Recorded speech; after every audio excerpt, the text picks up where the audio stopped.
Hello, everyone, and welcome back to Skull and Hat's Tales. I'm always curious to know where the people who watch this channel are from. So before you relax, consider leaving a comment. Now, let's get started. The walk home felt endless. My legs ached, and the music blasting through my headphones did little to distract me from the weight of the day.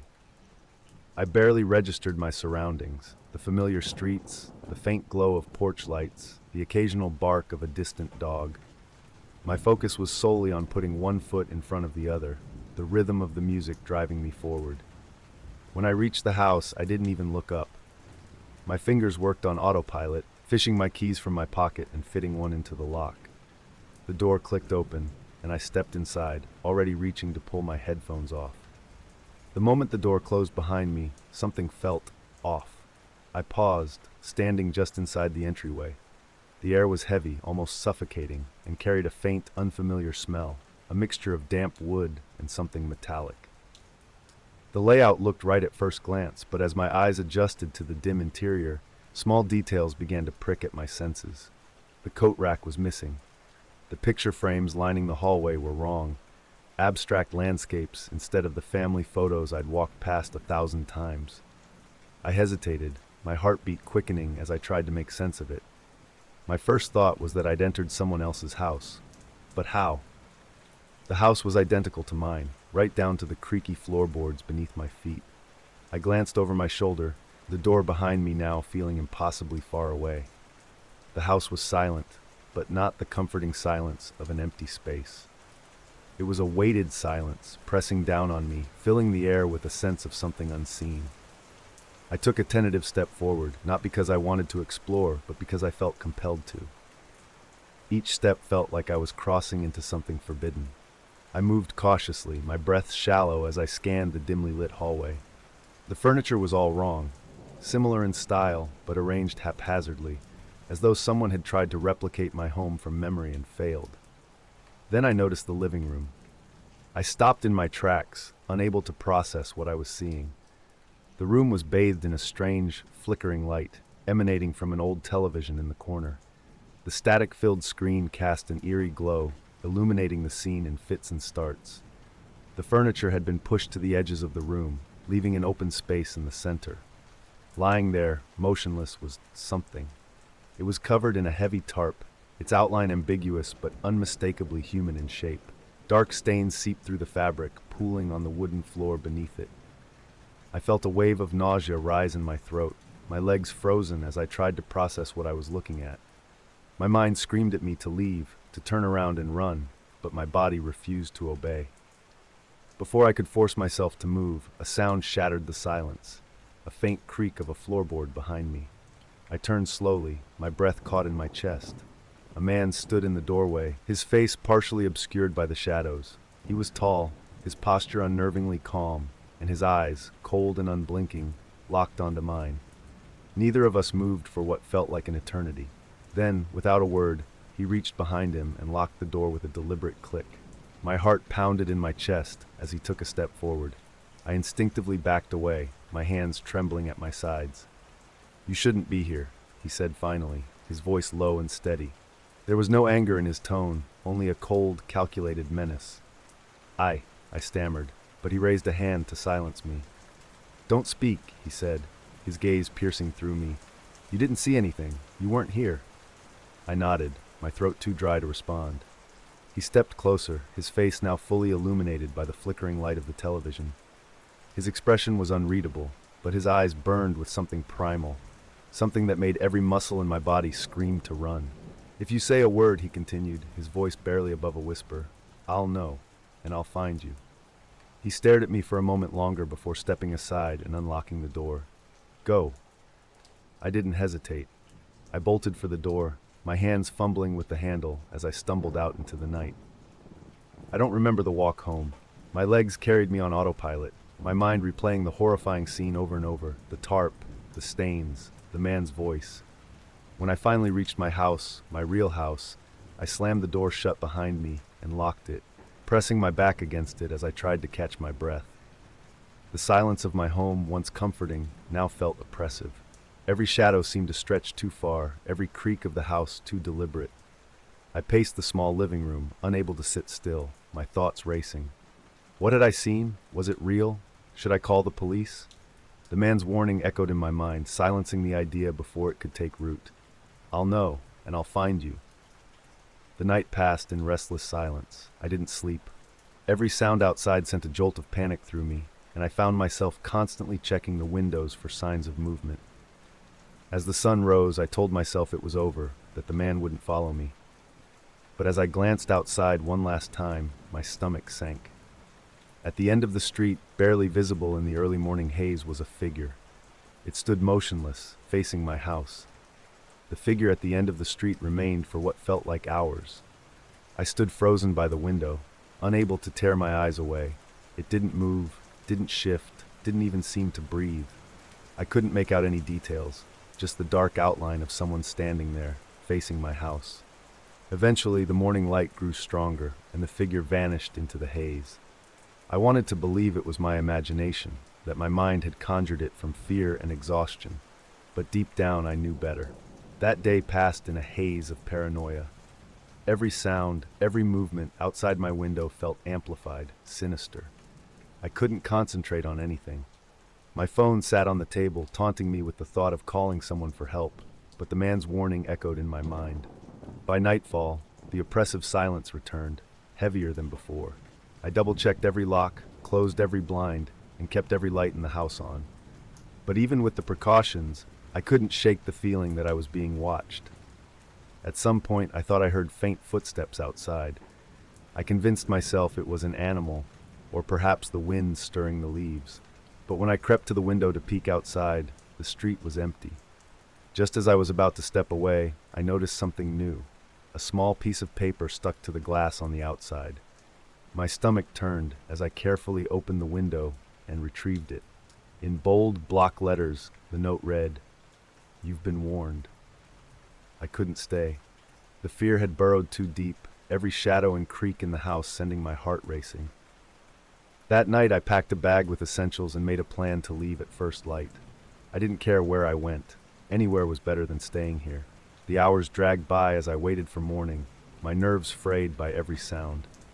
I thought I heard faint knocking at the back door, then the quiet scrape of something against the side of the house. I sat in the living room clutching a flashlight, too afraid to investigate. Finally, the first light of dawn crept through the blinds. I grabbed my bag and hurried out the door, not bothering to look back.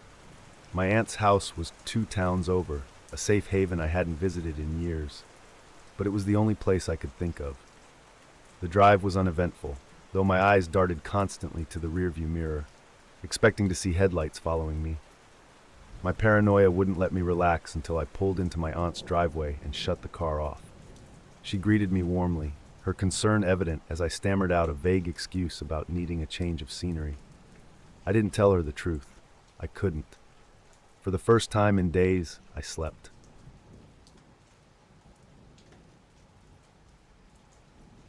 The entrance to the tunnels wasn't as hidden as I had imagined. A rusted gate, propped open by years of neglect, yawned into the darkness beneath the city. Stories of these tunnels had always fascinated me, whispers of forgotten passages used during wartime or for smuggling, now left to decay beneath modern streets. Tonight, I decided to see them for myself. Armed with a flashlight, a crudely drawn map, and a backpack with a few essentials, I stepped inside. The first thing I noticed was the air. It was damp, cool, and carried a metallic tang that clung to the back of my throat. My flashlight's beam cut through the darkness, revealing damp stone walls slick with condensation. The further I descended, the more oppressive the silence became. My footsteps echoed faintly, the sound bouncing off unseen walls and fading into the distance. I tried to focus on the map, its inked lines shaky and uncertain, but the network of tunnels seemed larger and more intricate than I had expected. As I moved deeper, the temperature dropped. The walls narrowed slightly, and patches of moss clung to the stone like veins. I paused occasionally to mark my path with chalk, ensuring I wouldn't get lost, though the gnawing thought of how easy it would be to misstep never left my mind. After what felt like an hour, I stopped at a junction where 3 paths split off in different directions. The map offered little guidance, The scribbled lines seemed more like guesses than an actual route. I picked a path at random and continued forward, the darkness thickening with every step. It started subtly, a faint sound that didn't belong. I had been walking for what must have been another half hour, the tunnels becoming increasingly oppressive. The flashlight beam flickered occasionally, but I chalked it up to the damp air interfering with the batteries.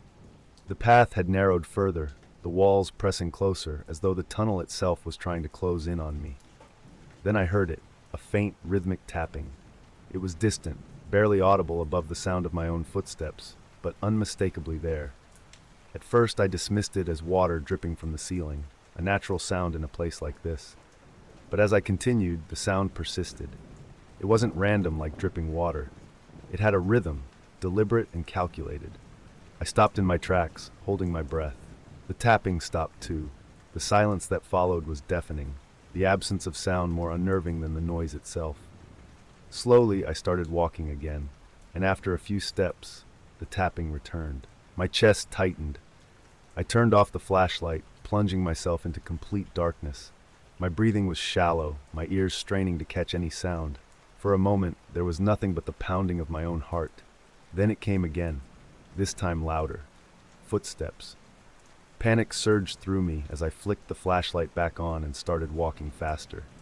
The sound of footsteps followed, subtly mirroring my own but never getting too close. I tried to convince myself it was an echo, a trick of the acoustics in the tunnels. But deep down, I knew better. The footsteps weren't mine. I quickened my pace, the beam of the flashlight bouncing erratically as I moved. My breaths came faster, each one fogging the cool air in front of me. The tunnels felt endless, every turn leading to another stretch of identical stone walls. The footsteps behind me grew louder, their rhythm steady and deliberate. Whoever, or whatever, was following me wasn't in a hurry. It felt calculated, as though it was toying with me, letting me exhaust myself before closing the distance. I turned corners at random, hoping to lose my pursuer, but the sounds followed me no matter where I went. The map was useless now. I couldn't stop long enough to orient myself. My only goal was to put as much distance as possible between myself and those footsteps. Just as I began to despair, I spotted a section of the tunnel wall that looked different. A large crack ran down its surface, the stone partially crumbled and jagged. It wasn't marked on the map, but I didn't care. I dropped to my knees and squeezed through the narrow gap, the rough stone scraping against my arms as I wedged myself into the hidden space.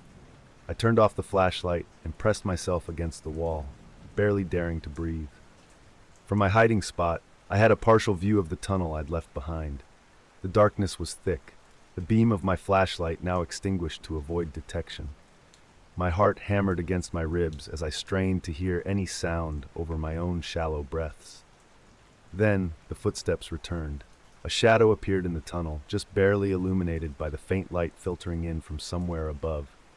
The figure was tall and moved with purpose, its gait steady and unhurried.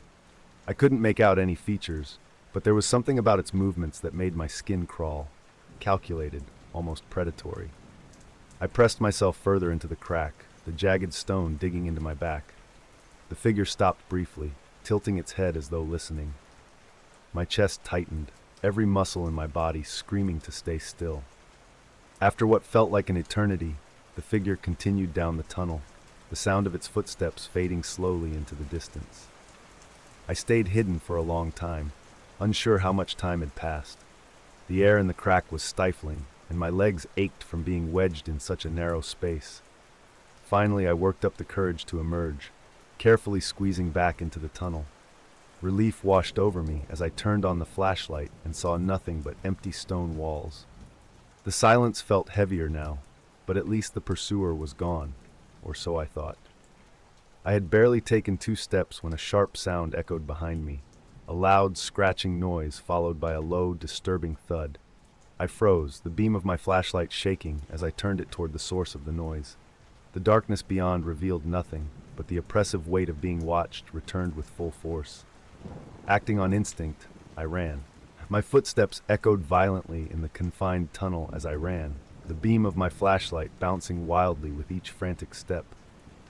The scratching sound behind me faded for a moment, but I couldn't shake the feeling that it was still there, just out of reach. The air felt colder, thicker, as if the tunnel itself were conspiring to slow me down. The walls closed in tighter, and the floor became uneven, forcing me to focus on every step lest I trip.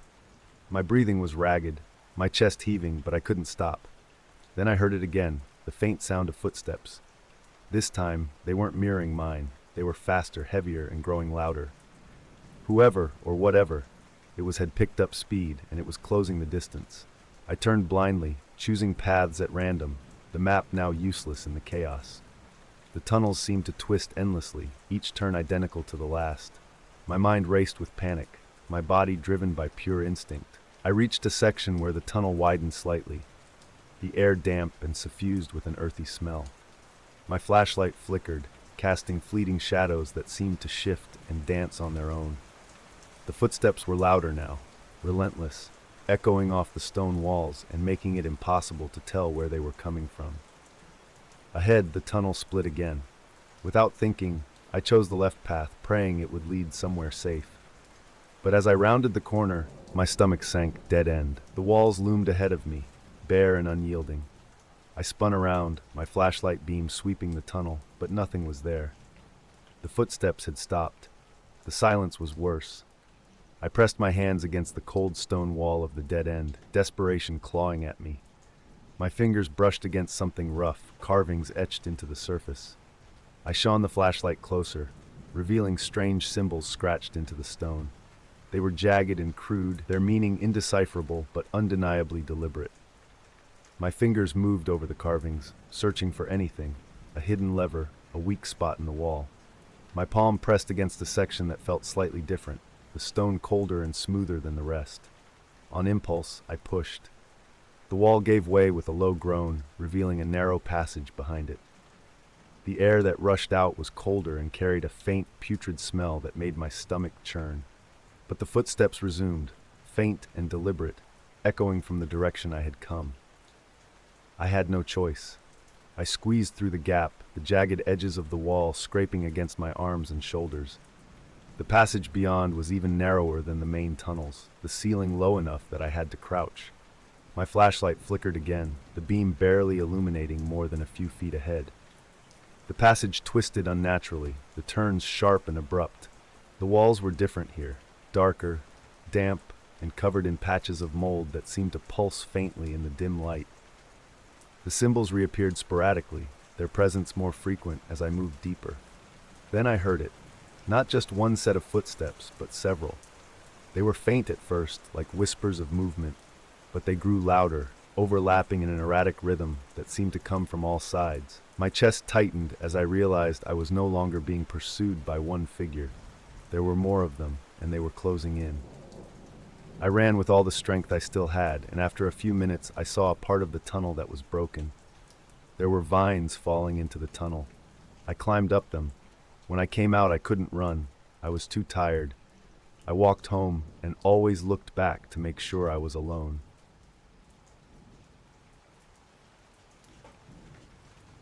The neighborhood was a husk of its former self. Cracked pavement lined the streets, weeds bursting through the gaps, and the windows of houses stared vacantly like empty eye sockets. I hadn't meant to wander this far, but curiosity had pulled me deeper into this forgotten part of the city. Ahead, a squat, graffiti-covered building caught my attention, a neglected public toilet. The paint on the walls had peeled back in strips, exposing gray concrete underneath. Something about it seemed out of place, even in this derelict neighborhood. I hesitated before stepping inside.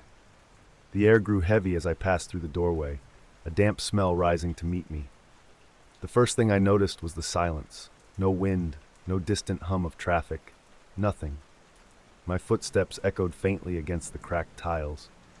The interior was worse than I'd expected.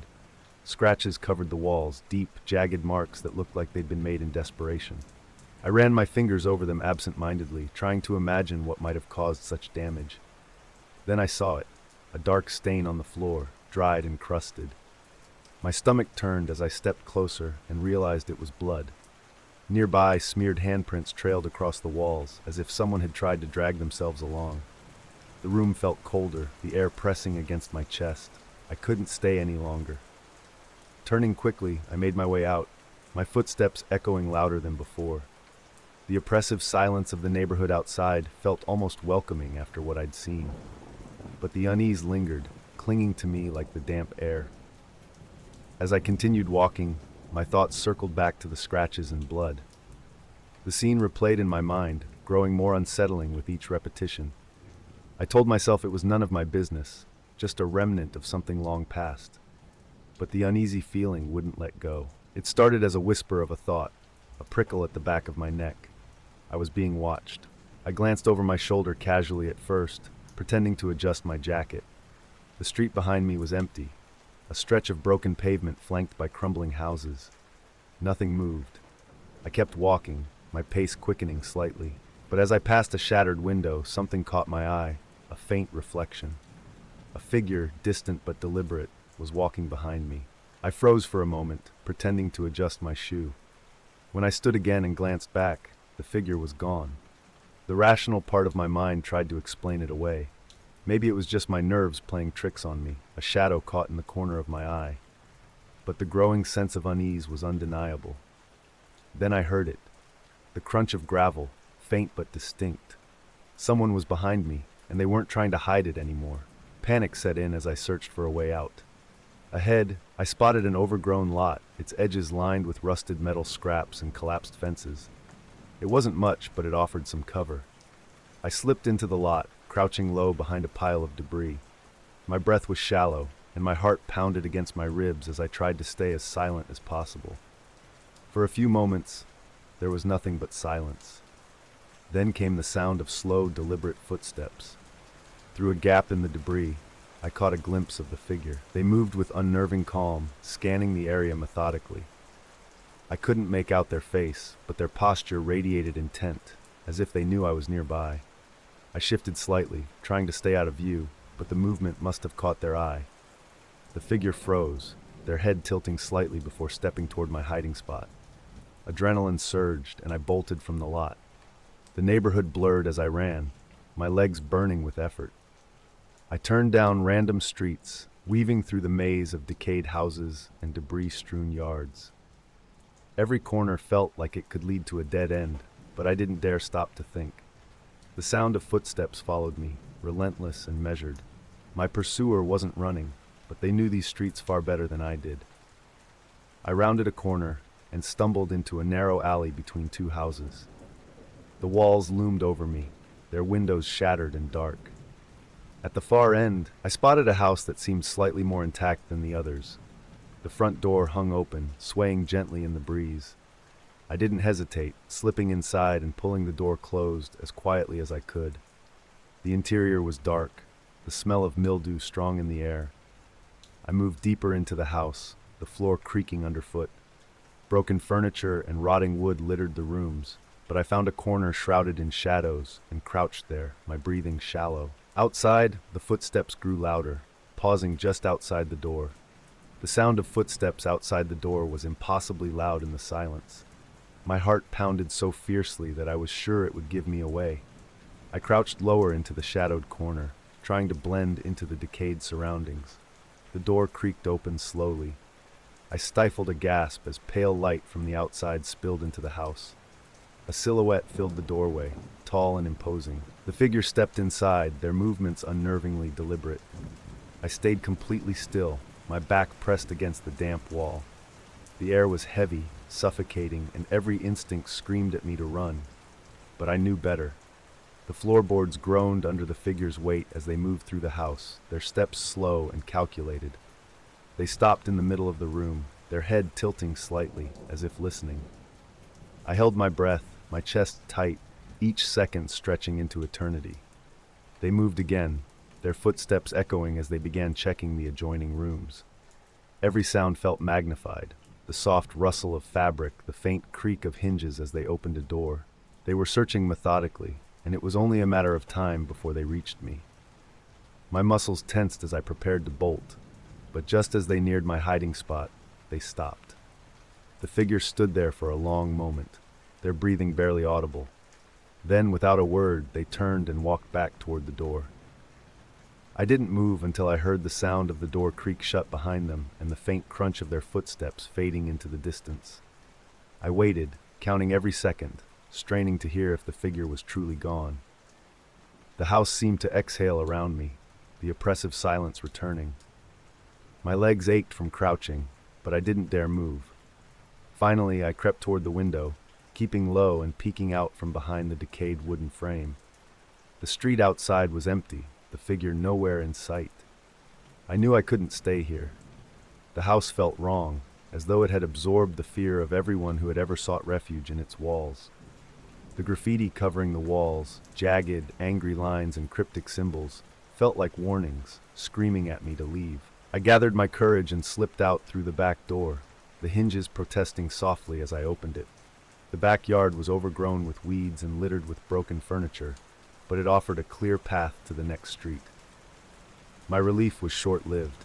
As I stepped into the open, I heard it again, a single, deliberate step behind me. I didn't look back.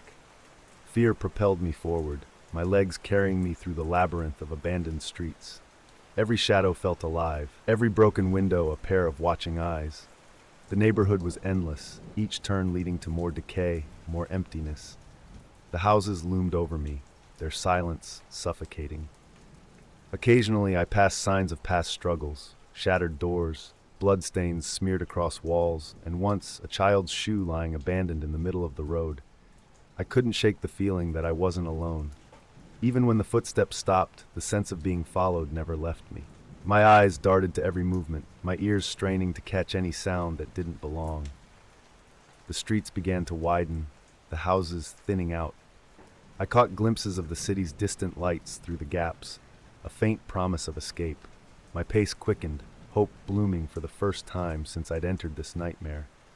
But just as I rounded a final corner, I saw it, a figure standing at the end of the street, watching me. I froze, my body refusing to move. The figure didn't advance, didn't retreat. They just stood there, their shadow stretching across the cracked pavement. A gust of wind stirred the debris at my feet, snapping me out of my paralysis. I turned and ran, my legs burning with the effort, the faint sound of my pursuer's footsteps echoing behind me. The lights of the city grew closer with every step, the dark, decayed neighborhood slowly giving way to familiar streets. I didn't stop until I reached a main road, the hum of distant cars and the faint chatter of late-night pedestrians grounding me in reality. I collapsed onto the curb, gasping for breath, my body trembling with exhaustion. The streets around me were empty, but the oppressive feeling of being watched lingered.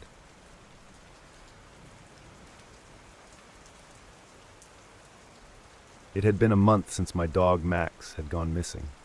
A month of unanswered questions, fruitless searches, and a growing emptiness that settled in my chest.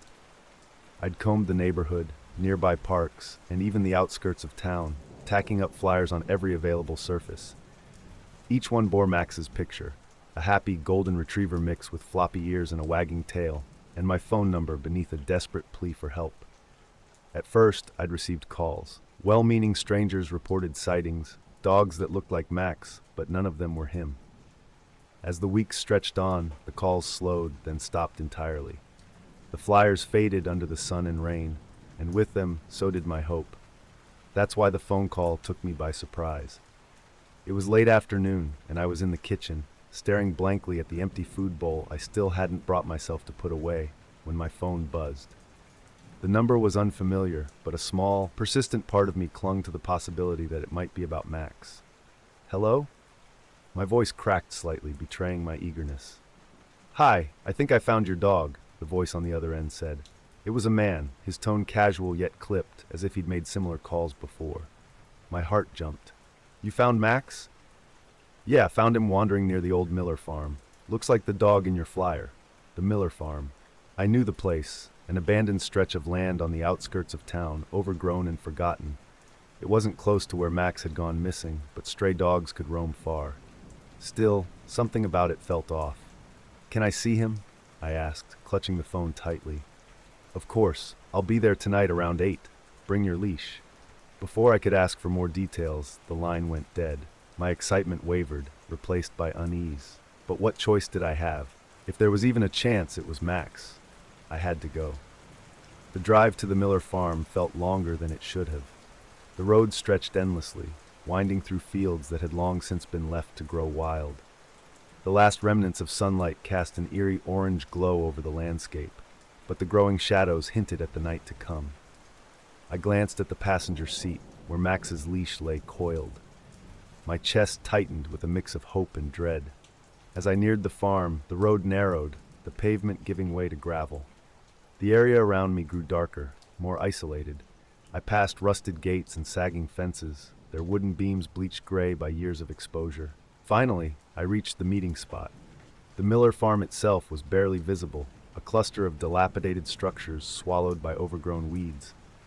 I pulled into the gravel clearing where the man had told me to meet him, cutting the engine. The silence was oppressive. No crickets, no wind, just the faint creak of my car settling. I stepped out, leash in hand, and looked around. The man was there, standing near a crumbling shed about 30 feet away. He raised a hand in greeting, but something about the way he stood, rigid, almost too still, made the hair on the back of my neck stand up. "Hey," I called, my voice echoing in the stillness as I walked toward him. He didn't respond immediately, just watched me approach. As I got closer, I noticed the little things, how his clothes seemed too clean for someone who'd been out here, how his smile didn't reach his eyes. "You're the one who called about my dog?" I asked, stopping a few feet away. "Yeah," he said, his voice calm but somehow detached. He gestured vaguely toward the shed. "He ran off when I got here, probably hiding nearby." I frowned, glancing around the empty lot. "Did you see which way he went?" "Could have gone anywhere." His answer was clipped, evasive. My stomach churned as I scanned the area again. Something wasn't right. The way he avoided my gaze, the lack of urgency in his tone, it didn't add up. "Do you have any water for him?" I asked, trying to gauge his reaction. He hesitated just for a second, but it was enough. "No, didn't think to bring any." My grip tightened on the leash. My instincts screamed at me to leave, but I couldn't just walk away, not yet. I took a small step back, my eyes darting to the shed. Its open doorway revealed nothing but darkness, but it felt like it was watching me. The man shifted slightly, his movements slow and deliberate. "You seem nervous," he said, his smile now almost predatory. I didn't respond. My eyes caught something in the distance, a flicker of movement near the edge of the overgrown field. Another person? Panic surged through me as I realized the truth. This wasn't about Max. This was a trap. "I don't think he's here," I said, taking another step back. "You just got here," he replied, his tone sharper now. "Why don't you check the shed? Maybe he's hiding inside." I shook my head, my breath shallow. "If he's not here, I'll keep looking elsewhere." His smile faltered. "You're not going anywhere." I turned and bolted, adrenaline surging through my veins. Behind me, I heard his footsteps pounding against the gravel, joined by another set, his accomplice. The night swallowed me as I ran, the crunch of gravel beneath my feet blending with the pounding footsteps closing in behind me. My heart felt like it was going to explode, but I didn't dare slow down. The terrain was unforgiving. The overgrown weeds snagged at my legs, and uneven patches of dirt made every step treacherous. I didn't dare look back. I didn't need to. The sound of my pursuers told me they were gaining. Ahead, the faint outline of an old tractor loomed in the darkness. I veered toward it, using it as cover to catch my breath and gather my bearings. Peeking out from behind the rusted metal, I saw two figures searching the field, their outlines barely visible in the dim light of the moon. "You can't get far," one of them called, his voice carrying an edge of menace. My lungs burned, but I didn't have time to stop. I scanned the area and spotted the silhouette of a barn in the distance. Its roof partially caved in. It wasn't a perfect plan, but it was my only option. I darted toward it, staying low, the sound of my movements masked by the wind rustling through the overgrowth. Behind me, I heard their voices rising, sharp and angry, as they realized I had slipped away. The barn was in worse shape than I had hoped. The wooden beams groaned ominously, and the air reeked of rot and decay. Still, it offered cover, and for now, that was all I needed. I ducked inside, crouching behind a pile of broken planks near the back wall. My breaths came in shallow gasps, each one echoing in the cavernous space. I gripped the leash in my hand like a lifeline, wishing more than anything that Max was here with me. The sound of footsteps approached, slow and deliberate. They stopped just outside the barn. "He's in there," one of them said, his voice low but clear. I froze, my pulse roaring in my ears. The barn door creaked open, and the beam of a flashlight swept across the interior. I ducked lower, praying the shadows would conceal me. The light moved methodically, pausing occasionally as they searched. Each step they took brought them closer to my hiding spot. I pressed myself against the wall, my fingers trembling as I tried to steady my breathing. Then a loud crash came from the far side of the barn, a piece of the sagging roof giving way. The flashlight whipped around, the beam illuminating the source of the noise. "Over there!" one of them barked, moving toward the sound. I didn't wait for them to realize their mistake. With every ounce of strength I had left, I sprinted toward the opposite side of the barn, slipping out through a gap in the crumbling wall. The open field stretched out before me, a vast expanse of overgrown grass and scattered debris. I ran blindly, my legs screaming in protest, but my fear drowning out the pain. The sounds of pursuit had faded, but I knew better than to stop. The men were still out there, and every second I lingered in this desolate place increased the chances of them finding me again. I reached the edge of the field, where a narrow dirt path wound through the trees. It wasn't the way I'd come, but I didn't care. I followed it, the oppressive darkness of the woods closing in around me. The path twisted and turned, the terrain uneven and unfamiliar. I stumbled more than once, my hands scraping against rough bark as I tried to steady myself. The leash in my hand felt heavier now, a painful reminder of the dog I might never see again. Finally, the path opened up, revealing the faint glow of distant streetlights. Relief washed over me, though it was tinged with exhaustion and lingering dread. I pushed myself forward, the promise of safety pulling me toward the lights. The streetlights marked the edge of town, their soft glow illuminating empty streets and quiet houses. I slowed to a walk, my body trembling as the adrenaline began to wear off. I made it home just before dawn, collapsing onto the couch without even bothering to lock the door. Sleep came in fits, my dreams haunted by shadows and the sound of gravel crunching beneath heavy boots.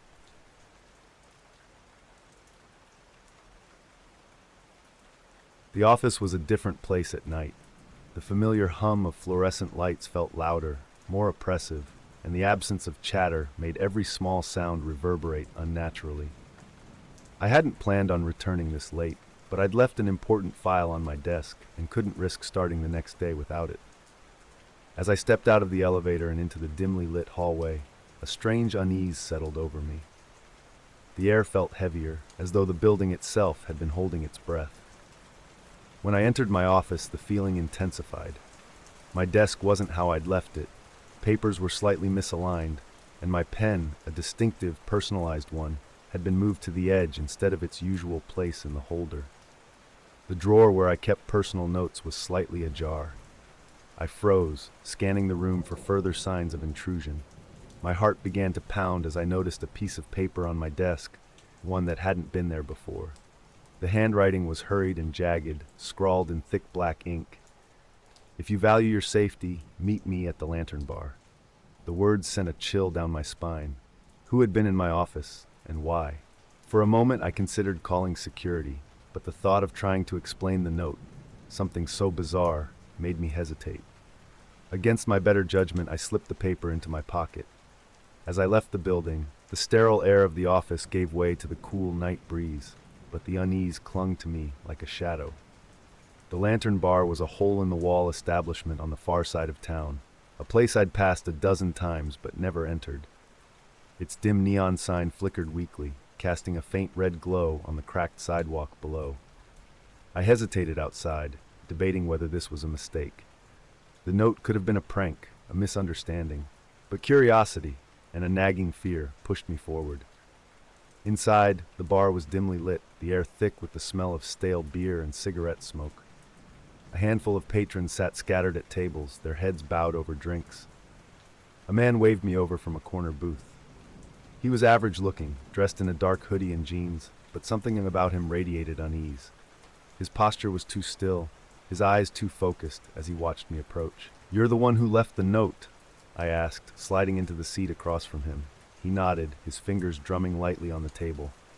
"You work late a lot." he said, his tone calm but with an edge that made my stomach churn. That can be dangerous. What are you talking about? I demanded, trying to keep my voice steady. It's not safe at your office, he replied, leaning forward slightly. Especially around certain people. I frowned. Certain people? Who? He glanced around the room as if to ensure we weren't overheard. One of your coworkers, he said vaguely.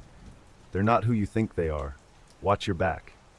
My heart raced, a mixture of anger and fear flooding my mind. Why should I believe you?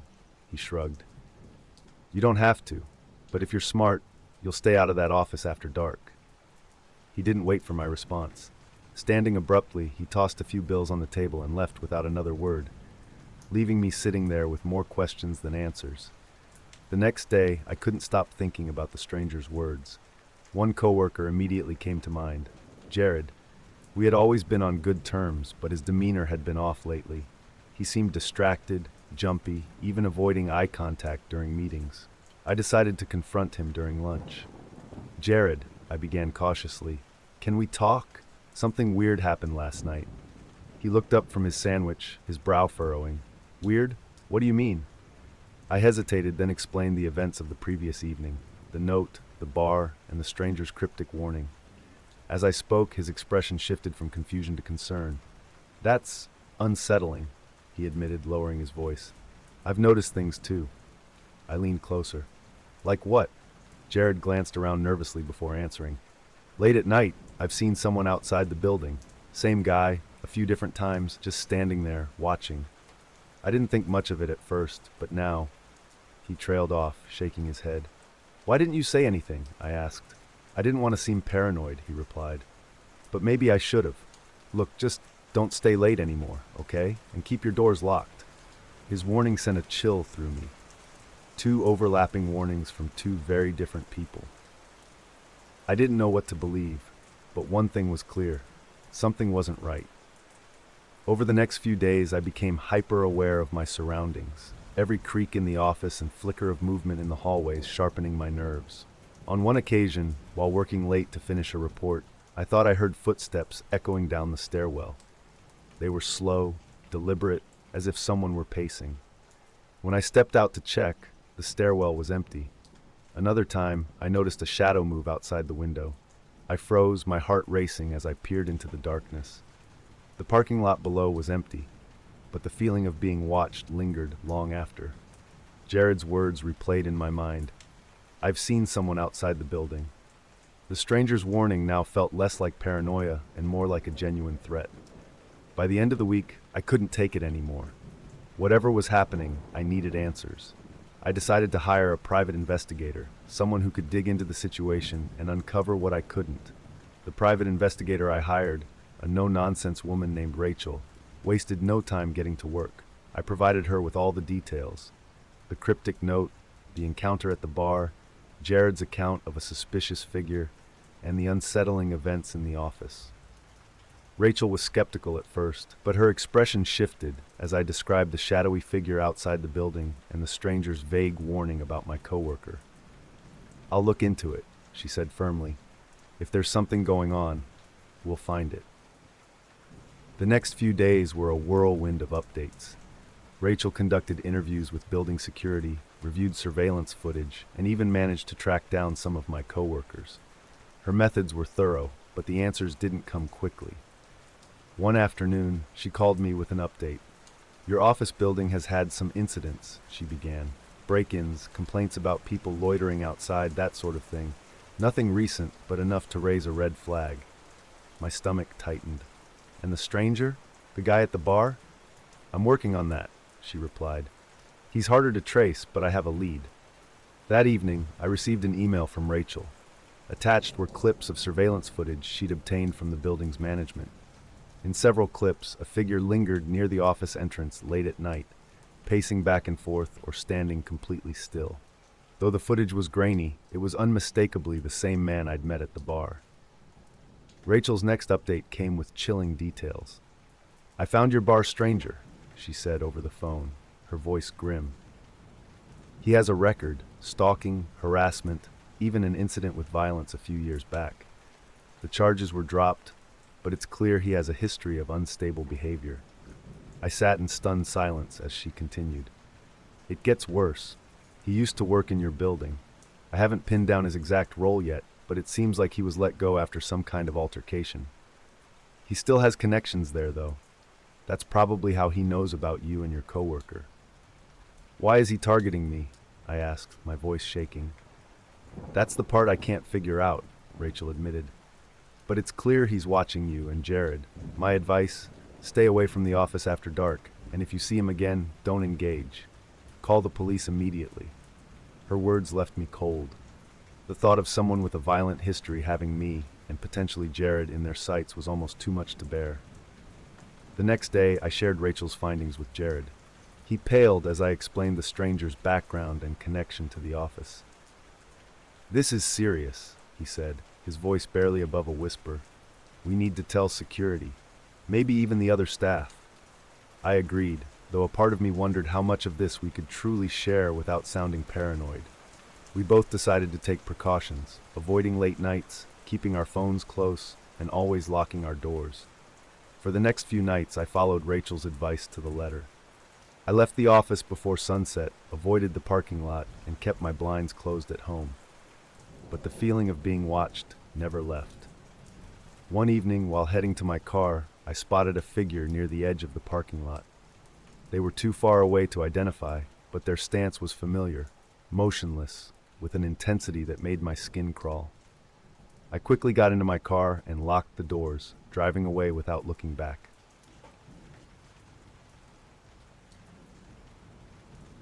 I first heard about the cleaning service from a flyer slipped under my door. The sleek design and bold lettering promised affordable rates, thorough cleaning, and discretion. Professional and trustworthy was their tagline, followed by glowing testimonials that seemed too good to be true. My work schedule had been relentless lately, and my apartment had suffered for it. Dust coated the shelves, laundry piled up in the corners, and every surface seemed cluttered. Hiring someone to take care of it felt like a small luxury I could afford, so I called the number on the flyer. The woman on the other end of the line was polite, if a bit rushed. She confirmed the service availability and scheduled a team to visit the next day. When the crew arrived, I was struck by how quickly they worked. 3 people, all wearing matching uniforms with the company's logo, moved efficiently from room to room.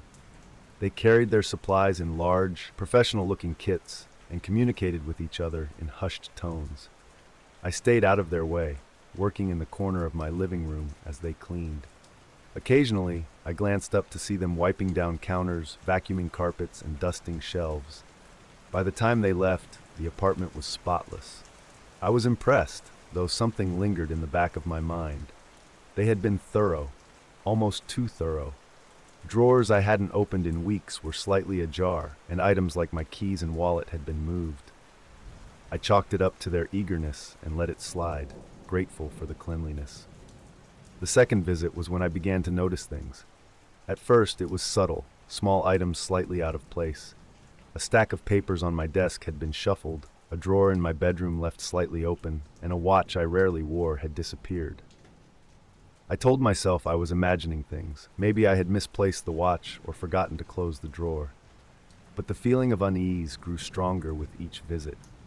One afternoon, after the crew had left, I noticed cash missing from my kitchen drawer. I rarely kept money at home, but I distinctly remembered leaving a few bills there. My stomach turned as I checked the rest of the apartment. The missing cash was bad enough, but the way things had been rearranged felt even worse. Personal items, things that had no reason to be touched, had been moved. A book I kept on my nightstand was now in the living room, and a photograph from my desk had been placed face down. The thought that someone might be snooping through my life made my skin crawl. Still, I wasn't sure if I was ready to confront them. Instead, I decided to pay closer attention during their next visit. When the cleaning crew arrived again, I pretended to be busy in my home office, keeping the door slightly ajar. From my desk, I could hear their movements and hushed conversations as they worked. At first, it sounded normal, the hum of a vacuum, the clink of spray bottles. But then I heard the unmistakable sound of a drawer opening, followed by the rustle of papers. Peeking through the gap in the door, I saw one of the cleaners standing by my bookshelf, rifling through a small box I used to store keepsakes. She paused when another crew member called out to her, quickly replacing the box and moving on as if nothing had happened. I felt a surge of anger, but I held back, determined to gather proof. After they left, I checked the box. A few small trinkets were missing, including a bracelet my mother had given me years ago. That was the final straw. I decided to install discreet cameras before their next visit. The cameras were easy enough to hide, one in the living room, another in the bedroom, and a third in the hallway. They were small and inconspicuous, positioned to capture everything without drawing attention. When the cleaning crew returned, I stayed out of sight, pretending to take a walk while they worked. My heart raced as I imagined what the footage might reveal. After they left, I immediately reviewed the recordings. My hands trembled as I watched the cleaners move through my apartment, their actions confirming my suspicions. They spent more time searching than cleaning. Drawers were opened, wallets rifled through, and one cleaner even checked inside my coat pockets. The woman from before lingered in my bedroom, picking up items and studying them before placing them back, sometimes in the wrong spot. This wasn't cleaning, it was calculated theft. I researched the company that evening, and what I found only deepened my dread. The website was generic, with no physical address listed.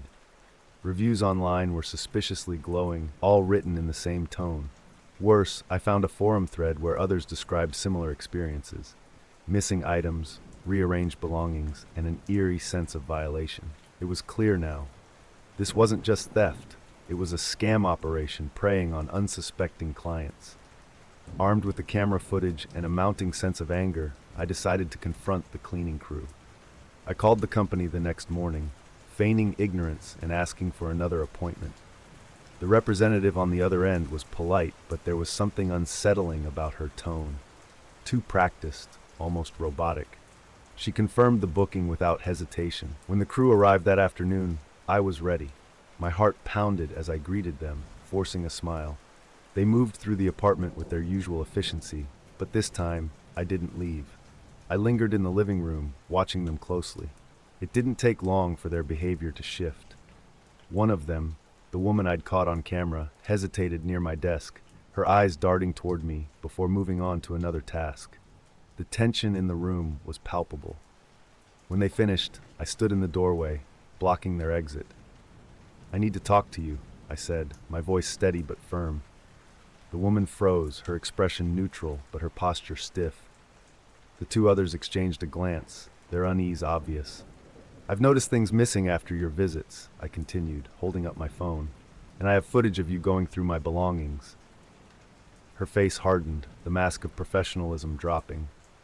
"We don't know what you're talking about," she said, her voice calm but defensive. "Really?" I said, playing a short clip from the footage on my phone. The sound of a drawer sliding open filled the room, followed by a close-up of her rifling through my keepsakes. For a moment, the room was silent.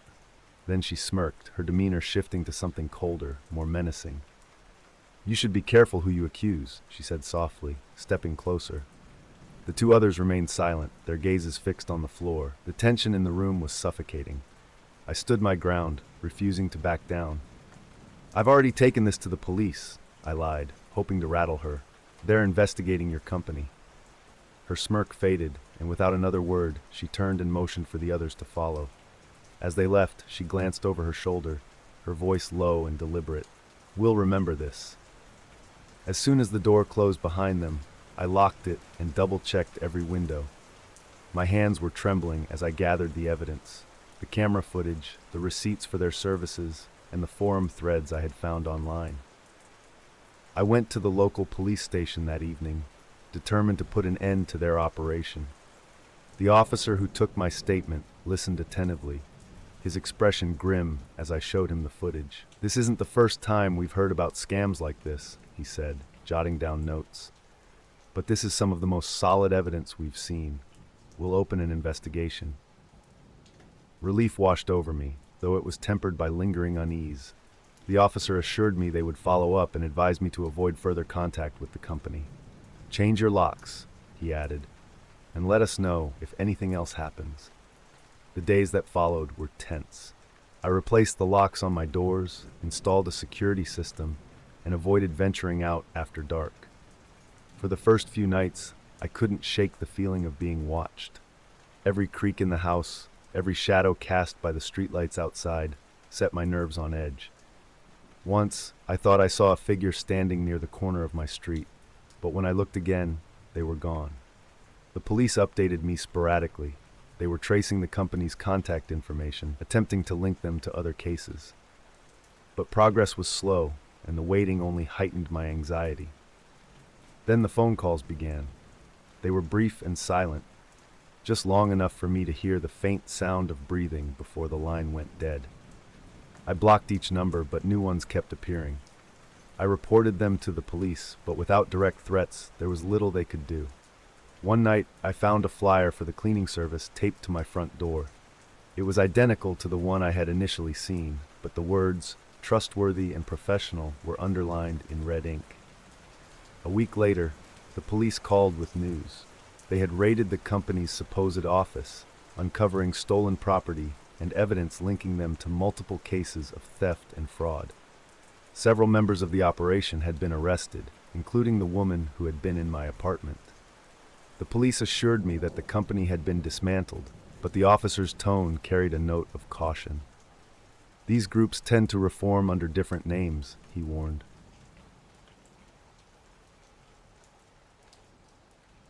It was late afternoon when my phone rang, breaking the quiet of the room.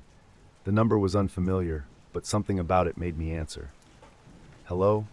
I said cautiously. "Is this protagonist's name?" The voice on the other end was frantic, breathless, and full of urgency. "Yes, who's this?" "I'm calling about family members or friend's name. There's been an emergency. They're in trouble. They gave me your number as their emergency contact." My heart immediately sank. "Name? What happened? Are they okay?" "They were in a bad situation," the caller continued hurriedly. "They're safe for now, but they need help. I can't explain everything over the phone. Please, meet me at specified location. It's the safest place for now." The caller rattled off details, enough personal information to make their story believable. The more they spoke, the more my panic took over. Rational thoughts were drowned out by the overwhelming need to make sure my loved one was safe.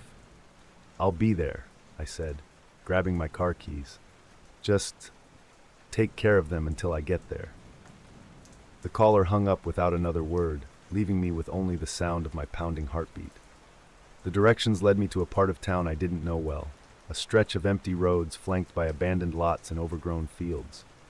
As I drove, a sense of unease began to creep in. The caller had been vague, avoiding specifics about what had happened or how they had found my loved one. I'd tried asking for more details, but they had dismissed my questions, urging me to hurry.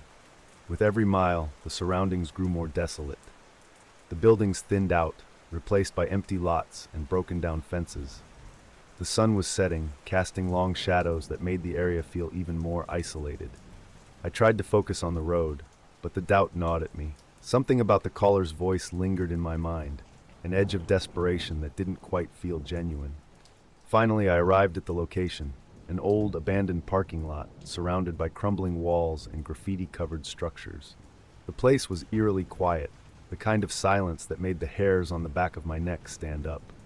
I parked the car and stepped out, scanning the area. No sign of name, no sign of anyone. The lot was larger than I'd expected, littered with debris and rusted metal scraps. A few vehicles were parked at odd angles, their owners nowhere in sight. The air felt heavy, carrying a faint metallic tang that only added to my unease. "Hello?" I called out, my voice echoing off the walls. No response. I tried the number the caller had used, but it went straight to voicemail.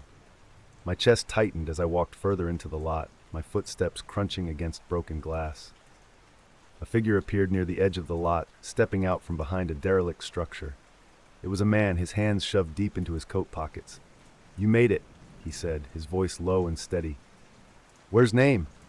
I asked, my tone sharper than I intended. "They're safe," he replied vaguely, "but we need to talk first." "Talk about what?" The man took a step closer, his posture casual but unsettling. "It's complicated. Let's just say they've gotten into something messy, and now, so have you." His words sent a chill down my spine. None of this felt right. His evasive answers, the desolate location, the lack of urgency. "Where are they?" I repeated, taking a step back. "They're nearby," he said, motioning to the surrounding area. "We'll bring them out once we're sure you're cooperative." The man's choice of words hit me like a punch to the gut. Cooperative. This wasn't about helping Name. This was something else entirely. "What's going on here?" I demanded, my voice trembling despite my best effort to sound firm. The man didn't answer immediately. Instead, he glanced over his shoulder, as if signaling someone. My pulse quickened as I noticed movement. Another figure stepping out from behind one of the vehicles, then another near the edge of the lot. Panic surged as the pieces fell into place. This was a setup. The caller, the vague directions, the abandoned lot. It had all been a ruse to lure me here. "I think I've made a mistake," I said, forcing a nervous laugh as I edged toward my car. The man's expression darkened. "You're already here. Let's not make this difficult." My heart pounded as I took another step back, my keys gripped tightly in my hand. I need to leave. If Name needs help, I'll call the police. The man's calm demeanor cracked for a moment, his voice sharpening. "That's not how this works." Ignoring him, I turned and bolted toward my car, adrenaline surging as I fumbled with the keys. Behind me, I heard angry shouts and the sound of footsteps closing in. The world narrowed to the sound of my heartbeat and the pounding of my feet against the cracked pavement as I sprinted toward my car. The shouts behind me grew louder, accompanied by the rapid crunch of approaching footsteps. I fumbled with my keys, nearly dropping them as I reached the door. My hands trembled as I pressed the unlock button, the car lights flashing just as one of the figures appeared at the edge of my vision. "Stop!" the man barked, his tone commanding. I ignored him, throwing myself into the driver's seat and slamming the door shut. The sound of fists hitting the car's side reverberated as I jammed the key into the ignition. My lungs burned, and my vision blurred with panic as the engine roared to life. One of them grabbed the door handle, but I had already locked it. Another stood in front of the car, arms spread wide as if daring me to run him over. "Get out!" he demanded, his face twisting into a sneer. I didn't hesitate. My foot slammed on the accelerator and the man jumped out of the way, cursing as I swerved around him. The tires screeched against the pavement as I sped out of the lot, my hands gripping the wheel so tightly, my knuckles turned white. In the rearview mirror, I saw them standing in the lot, their figures growing smaller as I gained distance. The adrenaline coursing through me made it hard to breathe, but I didn't slow down until I was miles away, back on familiar roads. I pulled into my driveway, cutting the engine and sitting in the car for several minutes as I tried to collect myself. My hands were still shaking, my mind racing with questions. The first thing I did was call Name. The phone rang twice before they picked up, their familiar voice on the other end instantly grounding me. "Hey," they said casually, as if nothing was wrong. "Are you okay?" I asked, my voice cracking with urgency. "Yeah, why wouldn't I be?" Relief washed over me, quickly replaced by anger. "I just got a call from someone claiming you were in trouble. They tricked me into meeting them at some abandoned lot. It was a setup." Name was silent for a moment, then responded, "I have no idea what you're talking about. I've been home all day." The confirmation sent a chill through me. Whoever had called me had known just enough about Name to make their story convincing. I explained the situation to Name, who was as shocked and disturbed as I was. "You need to report this," they insisted. "It sounds like they were trying to trap you." The following morning, I filed a report with the police, providing them with every detail I could remember: the phone call, the directions, the location, and the men who had confronted me. The officer taking my statement nodded grimly. "We've seen scams like this before," he said. "Sometimes they're after money, sometimes it's worse. You were lucky to get out of there." I handed over my phone so they could trace the number that had called me, but the officer didn't seem optimistic. These operations usually use burner phones. They'll be hard to track. Still, they assured me they'd investigate the abandoned lot and increase patrols in the area. It was some comfort, but the lingering fear remained. The days that followed were tense. I kept my phone close at all times, jumping at every unknown number that popped up on the screen. I checked my locks twice before bed and made sure all the windows were secured. A week later, a note appeared in my mailbox. It was handwritten, scrawled in the same frantic style as the first message I'd received. "You can't outrun us." My breath hitched as I read the words. The note felt heavier than paper, carrying the weight of a threat that was far from over. I took the note to the police, who promised to investigate further, but their assurances did little to calm my nerves. The thought that someone had been close enough to leave the note chilled me to the core. I changed my routines, avoiding predictable patterns, and stopped answering calls from unknown numbers altogether. The experience had shaken me deeply, leaving scars that no amount of time seemed to heal. Even now, the memory lingers. Every shadow on the street, every unfamiliar face in a crowd, feels like a potential threat. I escaped that night, but the fear of what might have happened, and who might still be watching, stays with me.